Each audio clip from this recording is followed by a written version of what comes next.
If you guys are just getting into fishing, you're unsure of what lure to use, these are some of the easiest ones you can use. They won't break the bank. They can be used in a variety of applications. They can catch walleye, pike, perch. Now, one great thing about these lures, if you get bored of one style of fishing, you can move on to the next and see which one you like doing more. All right, to start this out, one of the funnest ways to fish, I love doing this, you can catch so many species of fish, is the wonderful spinner. So these are all of my spinners. Now, they're very easy to use. Inline spinners have been around forever. The main thing you want to look at is the weight of them on the depth you're going to be fishing. You want the lighter ones for the higher up in the water column, the heavier ones for the bottom. Now, a couple differences you're going to probably want to know about the spinners is the blades and how they're going to spin. This one here is called a Colorado blade. It's a bigger blade, it's a number 3, so it's gonna take a lot more speed to get this one going in the water, and it's gonna be sinking faster, so you're gonna have to reel that one way faster. So that's one thing you have to know about that. And I'll give you an example of a slower one. Let's see, we got a whole bunch in here. This one here, I use this one for trout as well. Caught a lot of trout on the Mepps. This is a 4 gram. Now the blade on this one is a willow blade. So what that is it takes the least amount of resistance for slower reeling in shallower water columns. So that's why for creek fishing, I love using this one. And that's the main difference between blades. So the willow blades are gonna turn easier going slower, and vice versa for the bigger Colorado blades. And there's so many different styles. Haired trebles too, there's black, and it depends on the fish, on the day. You can get ones with red, you can get them with white. It doesn't really matter. This is a really cool one too. I have to show this one. This one's a beaut. Oh my God, get my finger out of here. This is the double blade one, the double willow blade. For those of you who are unsure, when these are going through the wire, they vibrate. So they make a lot of noise under the water. The fish will be attracted to that. Not to mention, if it's a clear water, this will be shining off the sun and really be reflecting in the water and attracting the fish. Just for other examples too, I've caught a lot of trout on the Blue Fox Silver 5 grams, like this one right here. Trolling as well, this little baby here, you might want to put a weight on the front depending on how deep you're trolling. We have caught quite a bit of walleye trolling with this one too. So they're super easy to use. Anybody can use them if you're just learning, or me, it doesn't matter what level you're at. I love using spinners. They can catch a variety of fish. Now, the way I grew up on fishing and how I learned is with a spoon. The easiest ways you can fish is with a spoon. You can catch a variety of species as well. Now, these are the easiest things to use. Basically, you cast them, you reel them. Depending how heavy they are, that's going to be the speed. It's not even necessary to jig these, and they're absolutely famous for crushing pike as well. I use these for trout. If you use the number 6 or the number 7s, I've had amazing luck with trout. If you guys can't tell, we like the red and whites and we like the 5 of diamonds, because those have been I've had the best luck on those. I'll give you an example of a number 7. Number 6s and number 7s is what I have used for trout. And I've had such good luck if you guys watch previous videos. That right there is for rainbow trout. We've caught so many. And also the 5 of diamonds, this is a number 7 right here. So the number 6 and 7s are very similar in size. I'll actually put them right beside each other. You guys can tell the difference. So far as trout, if you guys want to target them, I highly recommend these two. And I've had better luck with the black diamonds and the red. The red diamonds, I think we got another one around here too probably, than the red. Oh, what do you know, right here. I've had better luck with the black than the red, but those ones have caught a lot of trout. We'll put that one back. And far as pike, oh my gosh, use like a 00 number 1.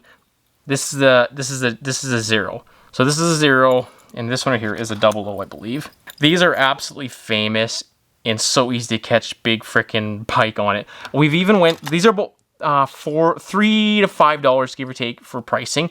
Now, if you guys have watched the one previous video, even if I posted it, I'm not even sure, go to Dollarama. We got these for $1.25. We even caught walleye on these. We've caught walleye on this gold one right here. Now, it's a pretty big spoon, but I mean, they work very well. The motion looks very good because Len Thompson usually is king of spoons, but these Dollarama ones we got work absolutely great.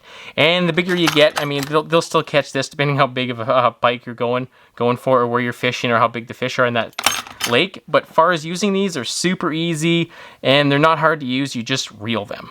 Oh, I forgot to say, if you guys are going for pike, you have to get a leader. And if you guys are unsure of what this is, it's basically a little piece of cable and it hooks on instead of your snap swivel. You just want to put this on because pike are toothy critters. You're going to be losing a lot of hooks. This is going to prevent that and save you a lot more money in the long run, I promise you. Okay, this is a super fun way to fish. These are called crankbaits. They look great and they sound great, and all you do is reel these things in. All right, we're going to crankbaits now. Now, if you guys look, there's main differences on these. There's ones that float and ones that sink.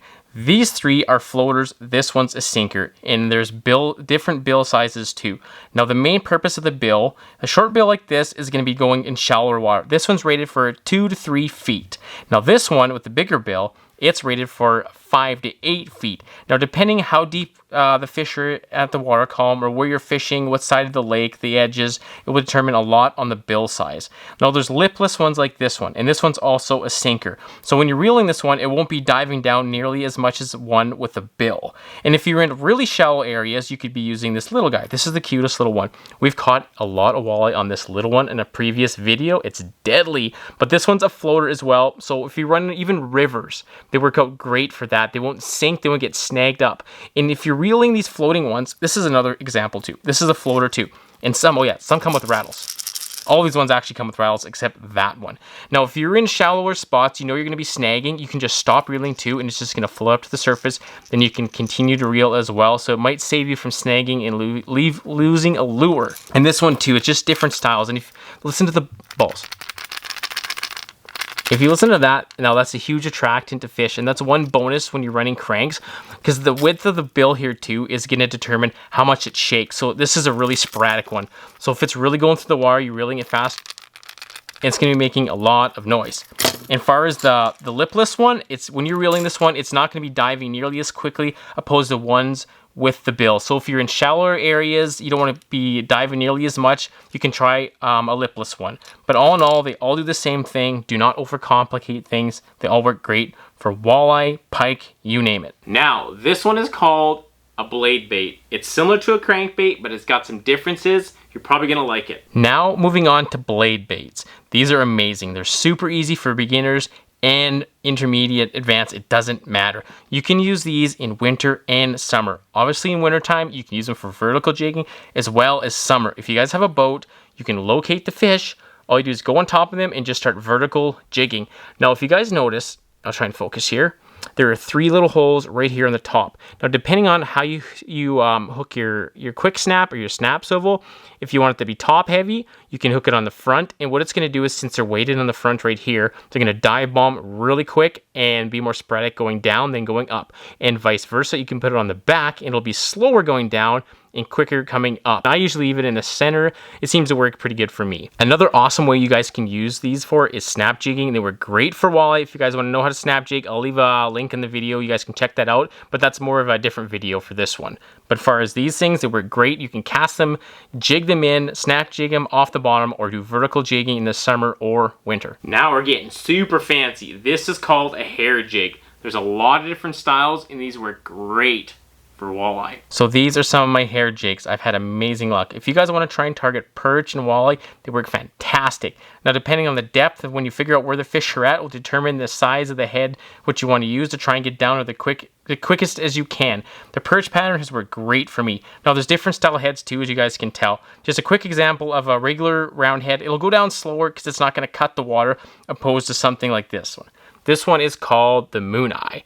And if you look at the head, I gotta focus here. Oh my gosh. If you look at the head, see it's squished in the center and it's got nice big eyes, which is the main feature of this. That's why they call it the Moon Eye. But since it's a super skinny, long head, it's gonna be, when you're jigging this thing, it's gonna be going up and down really quickly, sporadically, and cutting the water. So if the fish are more aggressive, you wanna get a quicker strike, this may be the one, opposed to the bigger, fatter ones that'll be going down a lot slower. But once again, look out for pike. They may eat these off if you're not running a leader. Okay, best for last. Probably the world's most common way of fishing. Got some plastic jigs and some jig heads. Let's combine them, and we're probably going to catch anything with this setup. So these plastics, along with jig heads, have been used since the beginning of time. They're so popular. There's so many different styles, all these colors. You can get ones with sparkles. Well, we'll give you a couple examples. There's a whole bunch right here with sparkles. They look pretty good too. We got to focus that. Oh my gosh, see, those look great. You can get some more ones right here too with some nice orange and some more glitters in it too. That's great. And there's ones you can get without sparkles, just the regular ones, the white ones, the yellow ones. black ones, it doesn't really matter. The double tails, single tails, whatever. All you do is just pick out your favorite color. They work great for walleye, obviously pike. Be careful if you find some pike. They're gonna rob you of your hook. But as far as walleye, we've caught a lot of walleye on these. And the best part is you can mix match your own color. You pick out your own jig heads. You don't have to get the freaking expensive one. Just go and get the regular lead ones. You don't need the tungstens. There's so many different colors too. You can mix and match however you want. I like to kind of do them a little bit opposite. Like if I'm running a black curly tail, like, come on, get out of there. We'll make this look a little better. You guys can see it. If we're running like a black curly tail, just like that, I love using something that's going to stick out. I put on a yellow head. And the best way to put these on too is you line up the head with the jig so you can roughly see where the hook's going to come out, so you can try and determine, well, to get it in the right spot. So just kind of visualize where it was, and you want to go between the two tails too. So you put it in like that, out the bottom, and you push it up. Then kind of straighten it out. So you try and match it up the best you can. I don't know if you guys can see that. You try and match it up the best you can with the hook coming out so it's seated up roughly at the rubber to the top of the head. But it's literally limitless, the colors. Find out what color the fish are hitting on for that day. And as far as reeling these in and jigging them, I just like to reel them, give them a quick little pop. Reel, quick little pop. Just make them look like they're floating around and dancing. And you'll have good luck, I promise you. It's not that complicated. Don't overcomplicate things. Stop listening to all these guys saying you got to do this color, this weight. It's too much. I guarantee you this style of fishing, these lures will catch you some type of species of fish. It's an easy way to fish. It's very common. If this helped you out in any way, hit the subscription button and help me out. Thanks.